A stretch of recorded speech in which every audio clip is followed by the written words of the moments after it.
எழுச்சி தமிழர் திருமாவளவன் அவரோட கட்சியை சார்ந்த எண்ணற்ற இளைஞர்கள் விஜயோட ரசிகராக இருக்காங்க. அது திருமாவளவனுக்கு தான் ஓட்டு போடுவாங்களே ஒழிய அது கண்டிப்பாக வந்து தாவேக்காக்கு வாக்காக மாறுறதுக்கு வாய்ப்பே இல்லை. விஜய் அவர்களை போய் பார்க்க முடியுமா? கட்சி தொண்டனா, கட்சிக்காரர், கட்சி பொறுப்பில் இருக்கிறவங்க போய் பார்க்க முடியுமா? புஷி ஆனந்த மீறி எல்லாம் செஞ்சிட முடியுமா? புஷி ஆனந்த வந்து மற்றவங்க யாரையும் விடக்கூடாதுன்னு தானே அவர் ஒரு தடைக்கெல்லாம் அந்த கட்சியில் இருக்கார். அவர் தான் புது செயலர், அவர் தான் எல்லாம் பார்த்துக்கிட்டு இருக்காரு. ஏன் தடைக்கல் நினைக்கிறீங்க? எல்லா வேலையும் இருந்து பார்த்துக்கிட்டு இருக்காரு. புஷி ஆனந்த் வந்து இன்னைக்கும் சொல்றேன், புஷி ஆனந்தனால தான் அந்த தாவேக்காவுக்கு அழிவு காலமே. இன்னைக்கு களத்துக்கே வராமல் அந்த கொள்கை பரப்பு செயலாளர் செய்தி தொடர்பாளர் சொல்கிறாங்க, எங்கள் போகும் எல்லாம் வந்து எங்கள் விஜய் அவர்களுக்கு ஆதரவுன்னு சொன்னால் சும்மா மீடியாவில் பேசினா அது ஆதரவாயிருமா? பரந்தூரில் போய் வேனில் நின்று பார்த்துட்டு அவங்க அந்த பாட்டை போட்டு ஆட்டம் ஆடிட்டு அந்த துண்டை வாங்கி தோல்ல மட்டும் போயிட்டாரு. வேற என்ன தலைவர்கள் அதுதானே பண்ணுறாங்க? இறங்கி போய் மக்கள் பேசுறாங்க. இருக்கு. நான் என்ன கேட்குறேன், யாராவது போராடி கொண்டு இருக்கிற மக்களை வீட்டுக்கு வர வச்சு பார்க்குற ஆளை பார்த்துருக்கீங்க? எந்த தலைவனாவது இருக்காரா? உலகத்திலேயே வந்து ஒரே தலைவர் விஜய் அவர்கள் தான். நீ அப்பா உனக்கு போகும் இடமெல்லாம் செல்வாக்கு, சரியா? எல்லா பக்கம் ரசிகர் கூட்டம். அந்த ரசிகர் கூட்டத்தை வச்சு ஒவ்வொரு இடத்துலையும் மாவட்ட செயலர் இருக்காங்க. உங்கள் கொள்கை தலைவர் காமராஜர் அவரை இழிவாக பேசிய திருச்சி சிவா அவர்களை எண்ணத்தை கண்டித்து எண்ணத்தை பண்ணீங்க, எதையும் பிடுங்கல. அறிவுரை சொல்கிற இந்த அணில் குஞ்சுகளை அணில் தாயான தந்தையான பெரிய அணில் தான் வந்து பாதுகாப்பாக வச்சுக்கிறோம். இந்த அரசியல் வந்து சிங்கம் புலியோட பெருமை பேசல சொல்றேன். ஏங்க சீமான் அவர்களே வந்து ஒரு போராட்டம் முன்னாடி தம்பி சொன்னவர் அதைத்தான் கேளுங்க. நேரத்துக்கு ஏத்த மாதிரி பேசுறாரு. இல்ல இல்ல, எந்த அளவுக்கு தலைவன் நீங்க சொல்றீங்களோ அதே அளவுக்கு ட்ரோல் மெட்டீரியலா மாறி அது எல்லாத்துக்குமே இருக்கு. ட்ரோல் அது சிஎம்ல இருந்து ஆப்போசிட் எல்லாத்துக்கும் அது கிடையாது. ஆனா இவர் அதிகப்படியா ஃபர்ஸ்ட் இடத்துல இருக்காரு. வாட்டர்மெலன் ஸ்டாரும் விஜய் ஒண்ணுதான். வாட்டர்மெலன் ஸ்டார் நம்ம எப்படி பாக்குறோம்? இல்ல அதுதான் வாட்டர்மெலன் ஸ்டார் எப்படி பாக்குறோம்? ஒரு ஜோக்கரா தானே பாக்குறோம். எடப்பாடி அவர்கள் வந்து சுற்றுப்பயணம் போயிட்டு இருக்காரு, பாத்திருப்பீங்க. இடையில வந்து இந்த ஆம்புலன்ஸ் தொடர்ந்து ஒரு 5-6 முறை விட்டு 7வது டைம் தான் கேட்டிருக்காரு, ஏன் இடையூறு பண்றீங்க அப்படின்னு கேக்குறாரு. ஏங்க ஒரு நடு ரோட்ல நீ இந்த ரோட்ல ஒரு நடு ரோட்ல ஒரு கூட்டம் போடுறீங்க, கூட்டம் போட்டா ஆம்புலன்ஸ்ல பிக்கப் பண்றதுக்கு எப்படி போவாங்க? ஒருத்தர் தொடர்ந்து வருமா சார்? ஏங்க வரத்தாங்க ஏங்க முடியும் இல்லைங்க. அங்க பொதுக்கூட்டம் நடக்குது, ஒரு கூட்டம் நடக்குதுன்னா வழி வந்து திருப்பி விட்டுருப்பாங்க, அதுதான முறை. அதைத்தான் நான் சொல்றேன். அது எப்படி அந்த வழியை மீறி உள்ள கூட்டத்துக்குள்ள ஆம்புலன்ஸ் வந்து ஒரு சிம்பத்தி கிரியேட் பண்ணணும்? ஒவ்வொரு முறையும் நான் பொதுக்கூட்டம் போடும் போது ஆம்புலன்ஸ் விடுறது கேவலமா இல்ல அரசாங்கம்.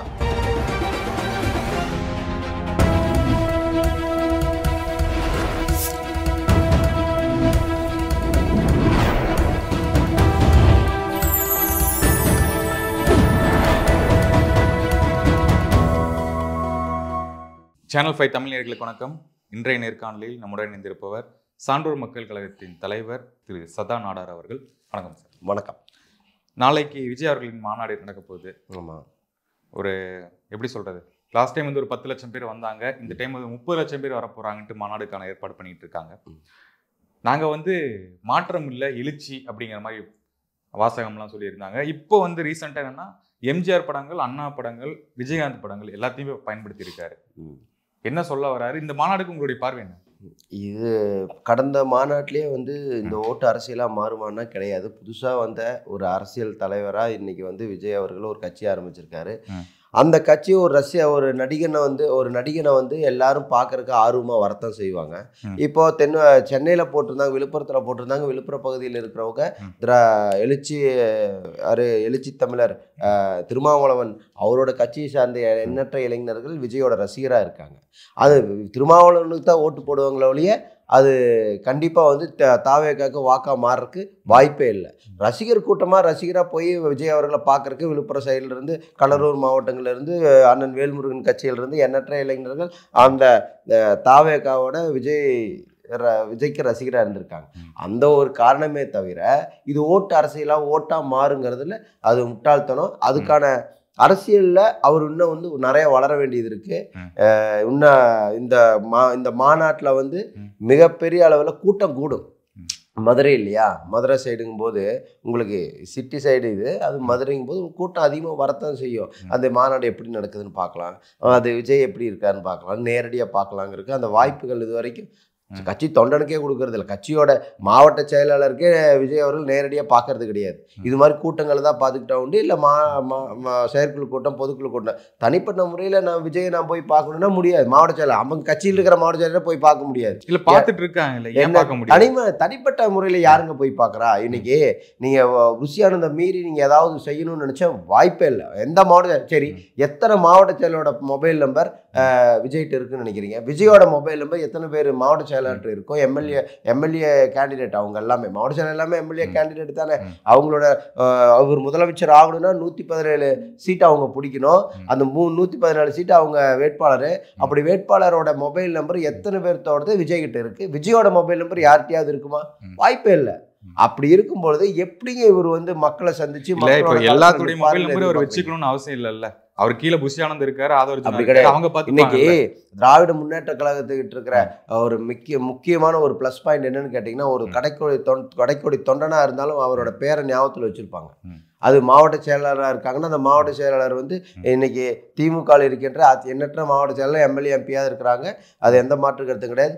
தொண்டனோட பேர் தெரியும். வேற ஒரு இந்த ஒரு கிராமத்துக்கு போறோன்னா இங்கே ஒருத்தர் இந்த ஒரு ஆள் இருக்காரு ராமசாமி, இந்த பக்கம் ராஜ்முத்து இருக்காரு அப்படின்னு சொல்லி ஒரு எம்எல்ஏ எம்பி சொல்லுவாங்க.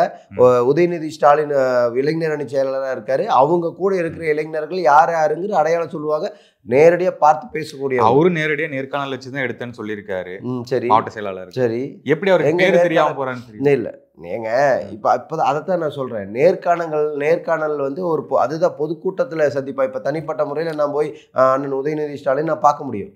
இன்னைக்கு நான் அப்பாயின்மெண்ட் வாங்கியிருக்கேன், நான் போய் பார்ப்பேன், பேசுவேன். அது மாதிரி விஜய் அவர்களை போய் பார்க்க முடியுமா? கட்சி தொண்டனா, கட்சிக்காரன், கட்சி பொறுப்பில் இருக்கிறவங்க போய் பார்க்க முடியுமா? புஷி ஆனந்த மீறி அதெல்லாம் செஞ்சிட முடியுமா? வாய்ப்பே இல்லைங்க.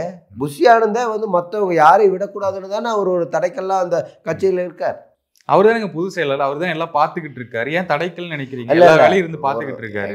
புஷி ஆனந்த் வந்து இன்னைக்கும் சொல்றேன், புஷி ஆனந்தனாலதான் அந்த தாவேகாவுக்கு அழிவு காலமே. புஷி ஆனந்த் எதனாலன்னு சொல்லுங்க. அதான் புஷி ஆனந்துக்கு ஒரு அரசியல் ஒரு எந்த அளவுக்கு கொண்டு போகணும், எப்படி அரசியல் படுத்தணும், எப்படி மக்களை போய் சந்திக்கணும், தலைவரை போய் சந்திக்க வைக்கணுங்க. இன்னைக்கு களத்துக்கே வராம அந்த கொள்கை பரப்பு செயலாளர் செய்தி தொடர்பாளர் சொல்றாங்க எங்க போகும் எல்லாம் வந்து எங்க விஜய் அவர்களுக்கு ஆதரவுன்னு சொன்னா சும்மா மீடியால பேசினா அது ஆதரவாயிருமா? மக்களை போய் சந்திச்சு என்னைக்கு போய் சந்திச்சாரு?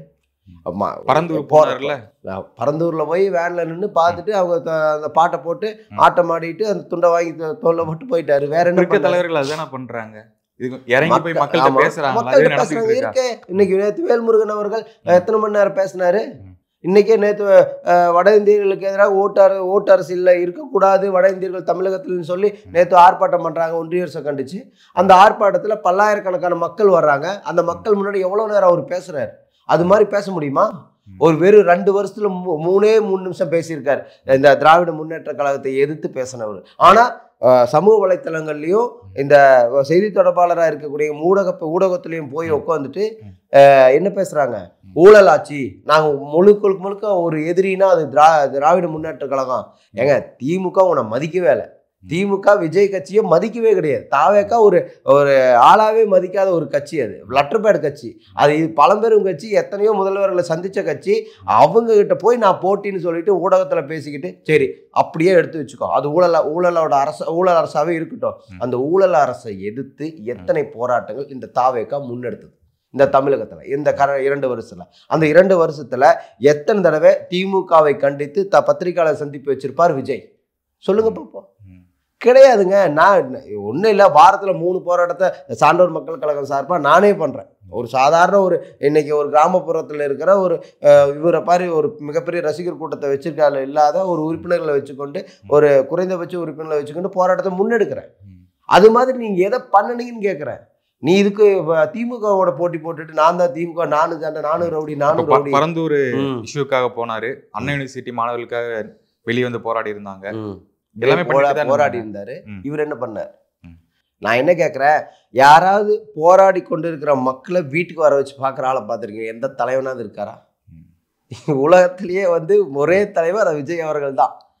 அந்த எப்படி சொல்கிறது, இன்னுமே வந்து ஒரு தொண்டனா மாறல, அந்த அவங்க ரசிகராகவே இன்னும் இருக்காங்க. இன்னும் ரசிகரை எப்படி நடிகனை ரசிகர்கள் கொண்டாடுவாங்களோ அது மாதிரி தான் இன்னைக்கும் கொண்டாடிட்டு பாட்டு பாடிட்டு டான்ஸ் ஆடி. இந்த தூய்மை பணியாளர் விஷயம் தான் நீங்க சொல்ல வரீங்க, வீட்டுக்கு கூப்பிட்டு பார்த்தாரு. அதை தான் சொல்றேன். அது வந்து அவங்களுடைய தலைவர் அது சொல்றது என்னன்னா, அவரு தான் வந்து வரேன்னு சொன்னார், நாங்க தான் வேணான்னு சொன்னாரு. அது சொல்றதாங்க. இப்படி சொல்லுங்கன்னு சொன்னா சொல்லத்தான் போறாங்க. ஏங்க அவரு வரணும் தான் சொன்னாரு, இங்க கூட்டம் கூடிரும், அதிகமா ஆட்கள் வந்துருவாங்கன்னு சொன்னாங்க, அதனாலதான். ஆனா ஒரு கட்சி தலைவன், ஒரு கட்சி அரசியல் பண்ணிட்டு இருக்கிறவரு, ஒரு மக்கள் மத்தியில நம்ம ஓட்டு அரசியலா மாற்றணும், வாக்கு வங்கியா மாற்றணும் அப்படின்னு ஒரு முடிவு பண்ண தலைவன் என்ன பண்ணணும்? ரசிகர் அவ்வளோ பெரிய கூட்டத்தை வச்சிருக்காரு, அந்த ஸ்பாட்டுக்கு போயிருந்தா அதோட களம் எப்படி இருந்திருக்கும் சிந்திச்சு பாருங்க. 10 பேர்த்த கூட்டு வச்சு வீட்டில் பார்க்கறோம். அப்போ இல்ல அப்போ இவருக்கு வந்து அரசியல் தெரியலன்னு தானே அர்த்தம்.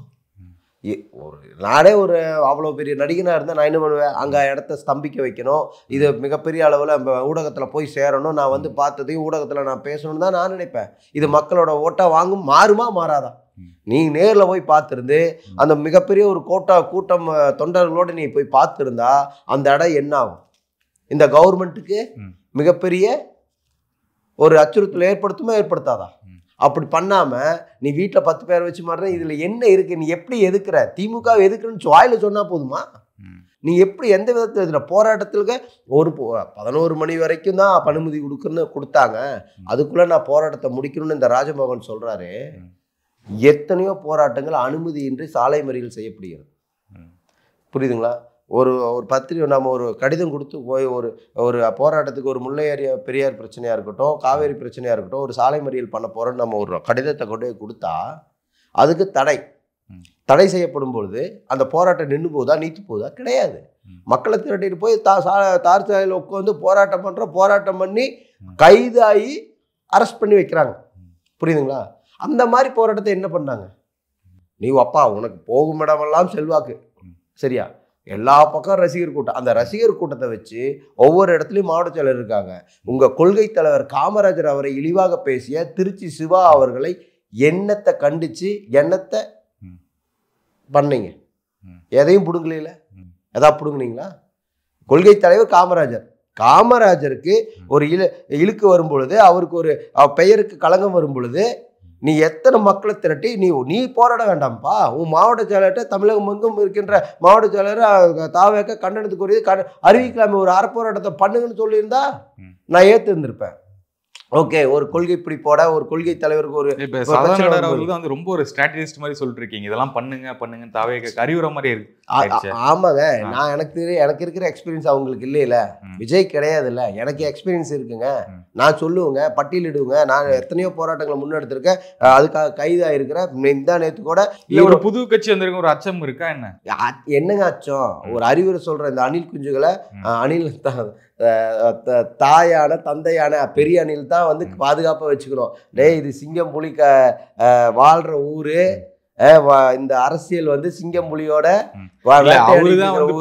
பெருமை பேசல சொல்றேன். ஏங்க சீமான் அவர்களே வந்து ஒரு போராட்டம் முன்னாடி தம்பி சொன்னவர் இப்ப அணிலுங்கறாரு. அதத்தான் கேளுங்க. நேரத்துக்கு ஏத்த மாதிரி பேசுறாரு. இல்ல நேரத்துக்கு ஏத்த மாதிரி நான் ஒரே மாதிரியே தான் பேசிட்டு இருக்கிறோம். இன்னைக்கு களத்துல நாங்க இருக்கிறோம், அவங்க களத்துக்கு வரலைங்கிறத சொல்றோம். மாநாடு போட்டா கூட்டம் யாருக்கு வேணா கூடும். சன்னி லியோன் வந்து கேரளா வந்து போது 5 லட்சம் பேருக்கு விடுறாங்க. அப்புறம் அவங்க கட்சி ஆரம்பிச்சலாமா? சேலத்துல நயன்தாரா திமுக கூட்டம் எல்லாம் பார்க்கும்போது பின்னாடி மக்கள் உட்கார்ந்துகிட்டு சீட்டு விளையாடுறாங்க, அந்த மாதிரி நடந்துட்டு இருந்திருக்கு. இதுல அவ்வளவு கூட்டம்லாம் இல்லையே. இதுல விளையா இல்லையா? இதுல திமுக கூட்டம் இருக்கு இல்லைங்கிறதுல விட்டுருங்க. இன்னைக்கு ஆட்சியில வந்திருக்காங்களே, மக்கள் ஓட்டு போட்டு தானே வந்திருக்காங்க, சும்மா வருவாங்களா? திமுக 50 ஆண்டு காலம் ஒரு பிரதான கட்சி, முதன்மையான கட்சி. அவங்களுக்கு ஆட்சி இருக்கு, கூட்டம் இருக்கு, அதெல்லாம் வேற. இப்ப வந்து இருக்க விஜயும் வந்து அந்த டஃப் கொடுக்குறாரு, அந்த கூட்டம் வருது. நான் என்ன கேட்கிறேன், எந்த தேர்தலை விஜய் அவர்கள் சந்திச்சார்? எந்த தேர்தல்ல அவர் போட்டியிட்டார்? மக்களை போய் எங்க சந்திச்சார்? எந்த இடத்துல பத்திரிகையாளர் சந்திப்பை வச்சு பேசியிருக்காரு? எப்படி டிஎம்கேவோட நீங்க அகைன்ஸ்டா டிவிக்கு பெரிய கட்சின்னு எந்த விதத்துல நீங்க சொல்றீங்க? கூட்டம் டிஎம்கே மாதிரி நான் சொல்லல, புது கட்சியா வராங்க, நல்லா பெர்ஃபார்ம் பண்ணிட்டு இருக்காங்க. நான் சொல்ல என்ன பெர்ஃபார்ம் பண்றேன்? களத்துக்கே வராம, கிரவுண்டுக்கே வராம, வீடியோ கேம் விளையாண்டுறது சரியா போச்சா? நீ ஒரு ஒரு கிரிக்கெட் கிரவுண்டில் போய் நீ கிரிக்கெட் விளையாடாம விட்டுட்டு வீடியோ கேமில் கிரிக்கெட் விளையாட நான் 100 அடிச்சிட்டேன்னு சொன்னால் ஒத்துக்க முடியுமா? அந்த மாதிரி தான் இருக்குது. அவங்க ஒரு வீடியோ கேம் மாதிரி தான் ஒரு விளையாண்டுருக்காங்க. சமூக வலைத்தளங்களில் அரசியல் பண்ணிட்டு ட்ரோல் பண்ணிக்கிட்டு அவங்கள எதுக்குற அதைத்தான் சொல்கிறேன். ஒரு நடிகராக இருக்கும்போது விஜய் அவர்களுக்கு எவ்வளோ விமர்சனம் வந்துச்சோ அந்த விமர்சனத்தில் அந்த ரசிகர்கள் எப்படி கையாண்டாங்களோ அதே மாதிரி தான் அரசியலையும் கையாளுறாங்க. அப்படி கையாளும் பொழுது அது வந்து அவங்களுக்கு தான் இலக்கு. அவங்கள வந்து மிகப்பெரிய ஒரு அடி வாங்கிட்டு இருக்காரு தாவேக தலைவர் விஜய் அவர்கள். எந்த அளவுக்கு தலைவன் நீங்கள் சொல்கிறீங்களோ அதே அளவுக்கு ட்ரோல் மெட்டீரியலாக மாறி அது எல்லாத்துக்குமே ட்ரோல் அது சிஎம்ல இருந்து எல்லாத்துக்கும் அது கிடையாது. ஆனா இவர் அதிகப்படியாக ஃபர்ஸ்ட் இடத்துல இருக்காரு. இது இப்ப கூட வாட்டர்மிலான் ஸ்டாரும் விஜய் ஒண்ணுதான். வாட்டர்மிலான் ஸ்டார் நம்ம எப்படி பாக்குறோம்? இல்ல அதுதான் வாட்டர்மிலான் ஸ்டார் எப்படி பாக்குறோம்? ஒரு ஜோக்கரா தானே பாக்குறோம். அவர் நான் மிகப்பெரிய நடிப்பு அரக்கன்னு சொல்லிட்டு இருக்காரு. ஆனா வந்து அதே தான் விஜய் நான் மிகப்பெரிய அரசியல்வாதி, நானும் ஒரு ஆளுமை மிக்கவன், நானும் ஒரு முதல்வர் வேட்பாளர்னு சொல்லிட்டு இருக்காரு. அதை பாக்குறதுக்கு சிரிப்பு தான் வருது. இதை விட விஜயகாந்த் சாருக்கு அதிக ட்ரோல் வந்துச்சு. நீங்க 3 பேர்த்தையும் கம்பேர் பண்றீங்களா? ஒட்டுக்கா இருக்கான்னு சொல்றீங்க. போய் விஜயகாந்த் போய் விஜய் கூட கம்பேர் பண்ணலாம். சரி, இவரோட அதிக விஜயகாந்த் அவர்கள் விஜய் அவர்களுக்கு வாழ்க்கை கொடுத்தவர். சரிங்களா? சினிமா துறையில சினிமா துறையில வாழ்க்கை கொடுத்தார். சரி, நீ ஒரு புகழுக்கு வருவதற்கு விஜய் அவர்களுக்கு எத்தனை ஆண்டு காலம் பிடித்தது இந்த கூட்டத்தை உருவாக்குவதற்கு? சிந்திச்சு பாருங்க. 25 வருஷம். அவங்க அப்பா ஒரு 4 படம் எடுத்து ஃப்ளாப் ஆச்சு விஜய் அவர்கள் வச்சு. இந்த மூஞ்சில நடிக்கலாமான்னு கேட்ட காலம்லாம் இருக்கு. அப்படிப்பட்ட ஒரு ஆளு இன்னைக்கு 25 வருஷம் ஆச்சு இந்த இடத்த பிடிக்கிறதுக்கு. ஆனா தேர்தலில் அரசியலில் மட்டும் இந்த சீட்டுக்கு மட்டும் எப்படி 2 வருஷத்துல நீ முதல்வர் ஆக முடியும்? சரி, நீயே முதல்வர் ஆகணும்னு முடிவு பண்ணிட்டா அந்த முதல்வர் வேட்பாளருக்கு அந்த முதல்வர் ஆகணும்னா உன் கட்சியில் இருக்கிறவன் 117 எம்எல்ஏ ஜெயிக்கணும். அப்பதான் நீ முதல்வரே ஆக முடியும். எந்த கூட்டணி உன்னை நம்பி வர தயாரா இருக்கு? எதுவும் கிடையாது. அப்போ மக்கள் மட்டும் இல்ல, அரசியல் கட்சி தலைவர்களே உன்னை ஜோக்கரா தான் பார்க்குறான், உன்னை வந்து ஒரு நடிகனா தான் பார்க்குறான். உன்னை அரசியல்வாதியோ அரசியல் தலைவரோ பார்க்கல, உன்னை அணில் குஞ்சுகள் மட்டும் பார்க்கும். அதுல எந்த மாற்று கருத்தும் கிடையாது. உங்க அணில்கள் பார்ப்பாங்க. ஆதவர்ஜுனா வச்சு லாட்டரி விற்பனையில் 2ஆம் நம்பர் தொழில் பண்ணுறக்கூடியவர். இவர் புஷியானந்துக்கு 5000 ஓட்டு கவுன்சிலர் ஓட்டு. நம்ம ஊரில் கவுன்சிலர் 5000 ஓட்டு இருக்கு இல்லையா, அதுதான் அவரோட எம்எல்ஏ பாண்டிச்சேரி. சரி, இப்படி அப்படிப்பட்ட ஆட்களை வச்சு சரி ஓகேங்க நிறைய பேர் சொல்லலாம். அது வந்து நமக்கு தேவையில்லை. இல்ல இப்போ எடப்பாடி அவர்கள் வந்து சுற்றுப்பயணம் போயிட்டு இருக்காரு, பாத்திருப்பீங்க. இடையில வந்து இந்த ஆம்புலன்ஸ் தொடர்ந்து ஒரு 5-6 முறை விட்டு 7வது டைம் தான் கேட்டிருக்காரு. ஏன் இடையூறு பண்றீங்க அப்படின்னு கேக்குறாரு. ஏங்க ஒரு நடு ரோட்ல நீ இந்த ரோட்ல ஒரு நடு ரோட்ல ஒரு கூட்டம் போடுறீங்க, கூட்டம் போட்டா ஆம்புலன்ஸ்ல பிக்கப் பண்றதுக்கு எப்படி போவாங்க? ஒருத்தர் தொடர்ந்து வருமா சார்? ஏங்க வரத்தாங்க. ஏங்க இன்னைக்கு எத்தனை சாவு இறப்பு ஏற்படுது ஆக்சிடென்ட்ல ஒரு நாளைக்கு ஒவ்வொரு ஊர்லயும்? சிந்திச்சு பாருங்க. டெய்லியும் ஒரு இன்னைக்கு ஜிஹெச் போய் பார்த்துட்டு வரலாம் வாங்க, நீங்களே போய். இன்னைக்கு காலையில நீங்க போய் நின்னீங்கன்னா எத்தனை பேர் கியூல நிக்கிறாங்க, சாயந்தரம் எத்தனை ஆக்சிடென்ட் நடக்குது. அப்படி நடந்துச்சுன்னா 108 ஆம்புலன்ஸ் எது பக்கத்துல இருக்கோ அவங்களை கூப்பிட்டு போகத்தான் செய்வாங்க. போய் பிக்கப் பண்ண போறவன காலி ஆம்புலன்ஸ் போகுது, காலி வந்து இவரை ஏத்திட்டு போக முடியும்? இல்லைங்க, அங்க பொதுக்கூட்டம் நடக்குது, ஒரு கூட்டம் நடக்குதுன்னா வழி வந்து திருப்பி விட்டுருப்பாங்க. அதுதானே முறை. அதைத்தான் நான் சொல்றேன். அது எப்படி அந்த வழியை மீறி உள்ள வந்து கூட்டத்துக்குள்ள ஆம்புலன்ஸ் வந்து ஒரு சிம்பத்தி கிரியேட் பண்ணணும்? இல்ல மெயின் ரோட்ல ஒரு சரியான ஒரு மிகப்பெரிய ஒரு அளவுல கூட்டம் கூடும். இல்ல இது இவருக்கு மட்டும் நடக்கல, சீமான் அவர்களுக்கும் நடந்திருக்கு. அவரு ஒரு டைம் கண்டிச்சிருக்காரு. ஏய் நான் பேசும்போதெல்லாம் ஆம்புலன்ஸ் வருது அப்படிங்களா அவரு சவுண்ட் விட்டாரு. இப்போ இவருக்கு நடக்குது. இது ஒரு இது ஏங்க அது கிடையாதுங்க. அப்படி பார்த்தா இவர் மு.க. ஸ்டாலின் அவர்கள் தளபதியார் பேசும்பொழுது கூட ஆம்புலன்ஸ் போச்சு. அது அந்த இடத்துல அதை என்ன சொல்ல முடியும்? ஆம்புலன்ஸ் போச்சு, அந்த வீடியோ தானே வந்துட்டு இருக்கு. அவர் வழி விடுங்கன்னு சொல்லி எல்லாம் முதல்ல ஆம்புலன்ஸ்க்கு வழி விடுங்கிறாங்க. இதுல என்னத்த போயிருக்கு? இதுல என்ன இருக்கு? எப்பா உனக்கு ஒரு தடவை ஆம்புலன்ஸ்ல வந்து ஆள் இல்லைங்கிற அவசரம் அவங்க போய் பிக்கப் பண்ண போயிருக்கலாம். இப்போ 108 ஆம்புலன்ஸ்ல ஒரு கால் பண்ணா அவன் அவசரமா சைரன் போட்டு தான் வருவான். அதை போட்டு வரக்கூடாது, இந்த கூட்டத்துக்கு நடுவில் வரக்கூடாது. நீ கூட்டம் போறேன்னா ஒரு ஓரமா போடு, நீ ஒரு மண்டபத்தில் போடு, ஒரு மாநாடு திடல் ஏற்படுத்தி அங்கே வச்சு போடுவோம். ஒவ்வொரு ஊராக மாநாடு திடல் ஏற்றுட்டோம். இவர் வண்டியில் நின்றுக்கிட்டு கூட்டத்தை நடு ரோட்டில் கூட்டிக்கிட்டு இவர் போயிட்டு பேசிட்டு இருந்தா என்ன அர்த்தம்? ஸ்டாலின் அவர்களும் போறாரு, ரோட் ஷோ பண்றாரு. அது ரோட்ல நடக்குது. ரோட் ஷோ ஒரு நிமிஷம் மாநாடு போறாரு. மாநாடு அதாவது பொதுக்கூட்டங்களுக்கு போறாங்க வர்றாங்க. அது எந்த மாற்றமும் இல்லை. மக்களுக்கு இடையூறு இல்லாமல் எது செஞ்சாலும் அது எந்த இதுவும் கிடையாது. இன்னைக்கு மு.க. ஸ்டாலின் அவர்கள் போற இடத்துல அங்கங்க இடத்துல தளபதியார் அவர்கள் எங்கெல்லாம் போறாரோ அங்க எதுவும் அரசு சம்பந்தப்பட்ட விழாக்களுக்கு செல்றாரு. மற்றபடி வந்து தேர்தல் பிரச்சாரத்தை ஆரம்பிச்சிட்டாரா? சொல்லுங்க. கிட்டத்தட்ட அதுதான அந்த சுற்றுப்பயணம் அவரும் ரோட் ஷோ போறாரு. அது இல்ல கிட்டத்தட்ட இல்ல கேம்பெயின் மாதிரி அவரு தானே சார்? கேம்பெயின்ல அவரு பண்ணலைங்க. இன்னைக்கு வந்து அவங்க வந்து முழுக்க முழுக்க ஓரணியில் மக்கள்ங்கிற ஒரு திமுக கொண்டு போய் சேர்த்திட்டு இருக்காங்க. அந்தந்த மாவட்ட செயலர் பெருந்துறை சட்டமன்ற தொகுதியில தோப்பு வெங்கடாச்சலம் அவர்கள் முழுக்க முழுக்க அவரோட கோட்டையாவே மாத்திட்டார். திராவிட முன்னேற்ற கழக கோட்டையாவே மாத்திட்டாங்க. செந்தில் பாலாஜி அவர்கள் கொங்கு மண்டலத்தை இன்னைக்கு முதல்ல வந்து அதிமுக கோட்டைன்னு சொல்லிட்டு இருந்தாங்க. கொங்கு மண்டலத்தை திமுக கோட்டையாவே செந்தில் பாலாஜி மாத்திட்டு ஒவ்வொரு தொகுதியும் மாத்திட்டு வர்றாருங்க. இன்னைக்கு ஒவ்வொரு தொகுதியில் இருக்கிற சாதி ரீதியா கணக்கெடுத்து எத்தனை வாக்குகள் யார்கிட்ட இருக்குங்கிறத கணக்கெடுத்து அந்தந்த ஜாதிய தலைவர்களையும் அந்த ஜாதிய அரசியல் கட்சிகளையும் அரவணைச்சு கொண்டு போய் இன்னைக்கு கொங்கு மண்டலத்துல அதிமுக கோட்டையை மாத்தி இன்னைக்கு திமுகவோட கோட்டையா 2026 அனைத்து இடத்துலயும் ஜெயிப்பாங்க. மாத்திட்டு வராருன்னு சொல்லுங்க. மாத்திட்டாருன்னு சொல்லுங்க. மாத்திட்டாருங்க. மேக்சிமம் கொங்கு மண்டலம் அது ஜாதி கட்சியா மாறிடுச்சு. தெரியாது அதிமுக. இப்ப நீங்க சொல்றது அப்படிதான் இல்லைங்க. கணக்கெடுத்து இல்ல இல்ல வீட்டுக்கு வீடு பாக்குறாங்க. வீட்டுக்கு வீட்டா ஆமாங்க. அரசியல் கட்சியில ஜாதி ரீதியா தானே ஓட்டு வங்கி இருக்கு. அப்ப நீங்க அதிமுக அவரு வந்து ஒரு சாதியினருக்கு மட்டும் நம்பி போயிட்டு இருக்காரு. அதிமுக ஒரு சாதியினரை நம்பி மாவட்ட செயலரை போட்டுக்கிட்டு கொங்கு மண்டல கட்சியா ஜாதி கட்சியா மாறிடுச்சு. ஆனா திராவிட முன்னேற்ற கழகம் செந்தில் பாலாஜி அவர்கள் அப்படி இல்ல. எல்லா சாதியினரும் அரவணைச்சு அவங்களுக்கோட அங்கீகாரத்தை கொடுத்து அவங்கள வழிநடத்துறார். இன்னைக்கும் சொல்றேன், நான் ஒரு சின்ன கட்சிக்காரன். நான் என்ன ஒரு தொகுதியில ஒரு 20,000 வாக்கு 30,000 வாக்கு உள்ள ஒரு 50 தொகுதி இருக்கா, அதுல வாக்குகள் வச்சிருக்கிற ஒரு சின்ன கட்சி. அந்த கட்சிக்கு என்ன முக்கியத்துவம் கொடுக்குமோ கொடுக்குறாங்க. இதுல அதிமுக அப்படி கிடையாது.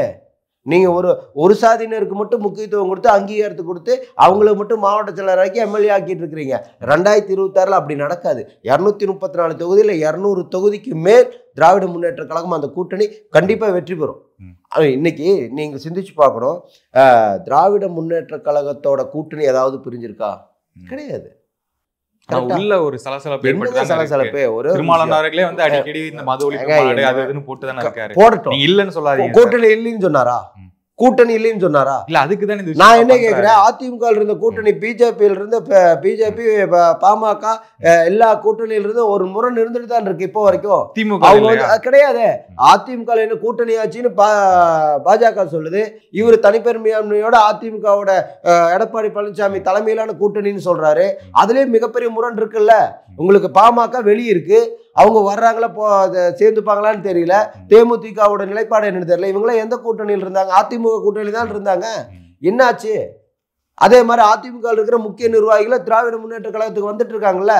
அது மாதிரி நீங்க சொல்ற தாவேகா என்ற பெரிய கட்சின்னு சொல்லிட்டு இருக்கீங்களே, அது மாதிரி அதிமுக இருந்து எம்எல்ஏக்கள் போனாங்களா? திமுக இருக்கிற எம்எல்ஏக்கள் போனாங்களா? முக்கிய நிர்வாகிகள் யாராவது நீங்க ஒருத்தர் சொல்ல முடியுமா? யாரையாவது இந்த எம்எல்ஏ இங்க இருக்காங்கன்னு சொல்ல முடியுமா தாவேகால? கிடையாதுங்க. தாவேகா ஒரு அரசியல் கூட்டம் இல்ல, அது வெறும் ரசிகர் கூட்டம். அந்த ரசிகர் கூட்டம் நயன்தாரா வந்தாலும் வரும், சன்னி லியோன் வந்தாலும் வரும். புரியுதுங்களா? அது வாக்கா மாறுமானா மாறாது. அதுக்கான இந்த மாநாடு முடிச்சிடறேன். இந்த மாநாடு எந்த வகையில ஒரு எழுச்சி ஏற்படுத்தும்? என்ன ஆகும்? அங்கங்க வந்து அந்த கூட்டத்தில் ஒரு மிகப்பெரிய ஒரு கூட்டம் வரும். அந்த கூட்டத்தில் முன்னாடி ஒரு 1/2 மணி நேரம் புஷியானது எழுதி கொடுத்ததை படிப்பார். அதை மனப்பாடம் பண்ணியிருப்பார். இன்னும் மனப்பாடம் தான் பண்ணிட்டு இருப்பார்னு நினைக்கிறேன். அதாவது மனப்பாடம் பண்ணிட்டு அந்த 1/2 மணி நேரம் பேசுவார். அப்புறம் அந்த அவங்களோட கட்சி சாங்கை போட்டுட்டு அந்த ஒரு கிலோமீட்டருக்கு என்னமோ அந்த நடைபெற்றிருக்கு அதில் ஓடுவார். அந்த துண்டெல்லாம் தூக்கி வீசுவாங்க. அதை வாங்கி ஒரு கழுத்தில் போடுவார். இதுதான் நடக்கும். கொள்கை அந்த 1967 ஒரு காமராஜர் தோத்ததை பற்றியும் எம்ஜிஆர் ஜெயிச்சதை பற்றியும் பேசுவாங்க. அது மாதிரி மாறும் சொல்லுவாங்க. எம்ஜிஆரும் விஜய் அவர்களும் ஒரு விஷயத்துல தான் ஒத்து போகும், மற்ற எந்த விஷயத்திலும் ஒத்து போகாது. சரிங்களா? அது எந்த விஷயம் எல்லாத்துக்குமே தெரியுமே. விஜய் அவர்கள் அவரோட அந்நியாரை வந்து எப்படியும் சிஎம் ஆக்குவாங்க. ஏதாவது தெரியலையா? அந்நியார் யாரு? விஜயோட அந்நியார், விஜயோட மனைவி சங்கீதா அவர்கள். நீங்க விஜயே முதல்வர் ஆக மாட்டான்னு இல்ல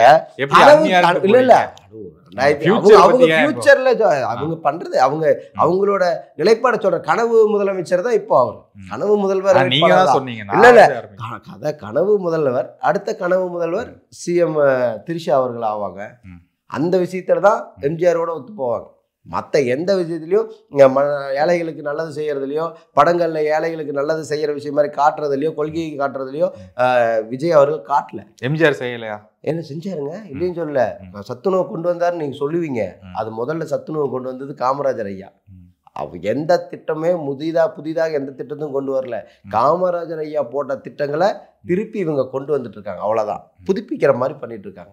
மற்றபடி இன்னைக்கு காமராஜர் ஐயா 9 ஆண்டு காலம் ஆட்சி புரிஞ்சார், அதில் தான், வேற எதுலையும் அது மாதிரி தான் போயிட்டு இருக்கு.